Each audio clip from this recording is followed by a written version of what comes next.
जय श्री कृष्णा। मैं संध्या शर्मा श्री चैतन्य महाप्रभु की कथा में आप सभी हरि भक्तों का स्वागत करती हूँ। जिनके हृदय में प्रेम नहीं, वह श्रीमद् भागवत की पुस्तक को छूने का भी अधिकारी नहीं। एक दिन महाप्रभु एक भगवत भक्त देवानंद को यह समझाते हुए कह रहे थे, उनके अंदर हृदय में प्रेम नहीं था, बाकी वे बड़े अच्छे थे, विद्वान थे। भागवत, गंगा जी, तुलसी और भगवान के भक्त ये भगवान के ही रूप होते हैं। जिनके शुद्ध हृदय हैं, शुष्क हृदय हैं, जिनके अंतःकरण में भक्ति नहीं, वे इनका क्या लाभ उठाएंगे। ला तेरी पुस्तक को फाड़कर श्री गंगा जी के प्रवाह में प्रवाहित कर दूं। देवानंद पंडित को महाप्रभु भावावेश में आकर उनके पीछे दौड़े, उनकी पुस्तक को फाड़ने के लिए। भक्तों ने प्रभु को पकड़ लिया। प्रभु फिर देवानंद के स्थान पर आए। उस समय प्रभु भावावेश में नहीं थे। देवानंद जी को वह बात याद दिलाई जब वे एक बार श्रीमद् भागवत का पाठ कर रहे थे। श्रीवास पंडित भी पाठ सुनने आए थे। श्रीमद् भागवत के तो अक्षर अक्षर में प्रेम प्रेम प्रेम रस भरा हुआ है। जब श्रीवास ने पाठ सुना तो प्रेम में बेहोश होकर मूर्छित हो गए। भक्तों ने उन्हें उठाकर बाहर डाल दिया और देवानंद पंडित ने उस समय कुछ भी ना कहा।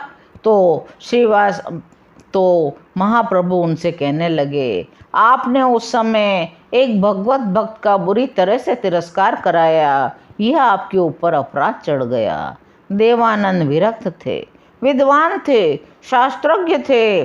उन्हें प्रभु के क्रोध युक्त वचनों का कुछ भी उत्तर नहीं दिया। उनकी कृपा से उनकी बुद्धि शुद्ध हो गई, भूल का अनुभव हुआ। वे प्रभु के शरणापन्न हुए और प्रभु से, श्रीवास पंडित से क्षमा याचना की और प्रभु के परम भक्त बन गए। प्रभु अपने भक्तों को भजन की प्रणाली और भजन किस प्रकार के बनकर करना चाहिए शिक्षा सदा ही दिया करते थे। एक दिन प्रभु भक्तों को भगवत नाम का महात्म्य बता रहे थे।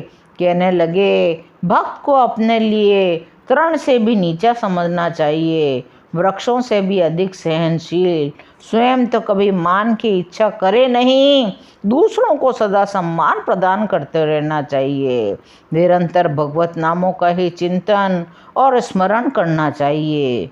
भूख प्यास लगने पर भी भक्त भोजन और जल की याचना नहीं करते, सदा एकांत में रहते हैं।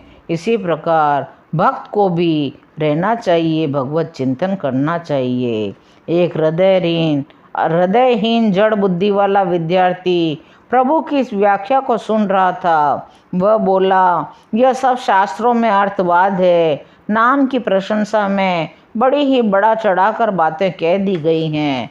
वास्तव में कोरे नाम से कुछ नहीं होता। प्रभु ने अपने दोनों कान बंद कर लिए।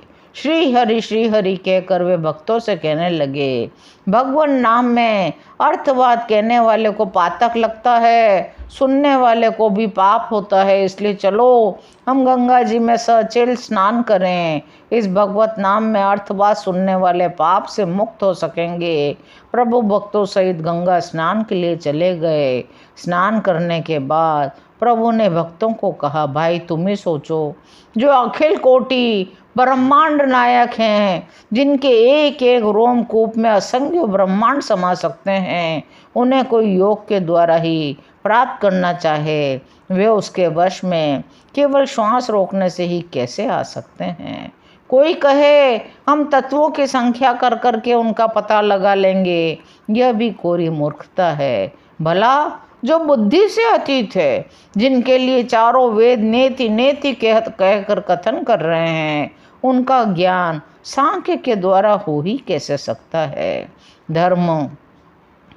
धर्म तो उल्टा बंधन का ही हेतु है।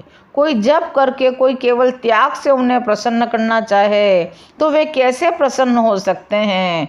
त्याग कोई कर ही क्या सकता है। अरे प्रभु की कृपा के बिना तो कुछ भी नहीं हो सकता। भक्ति से हीन होकर जप तप पूजा पाठ यज्ञ दान अनुष्ठान कितने भी सत्कर्म क्यों न कर लिए जाएं, सभी व्यर्थ है। भगवान का नाम ही एकमात्र, हृदय का प्रेम, भगवान का नाम, यही भक्तों को प्राप्त होने के लिए काफ़ी है। भक्तों को जब भगवान का प्रेम चाहिए तो उन्हें हृदय में बड़े प्रेम और भगवत नाम का ही उच्चारण करते रहना चाहिए।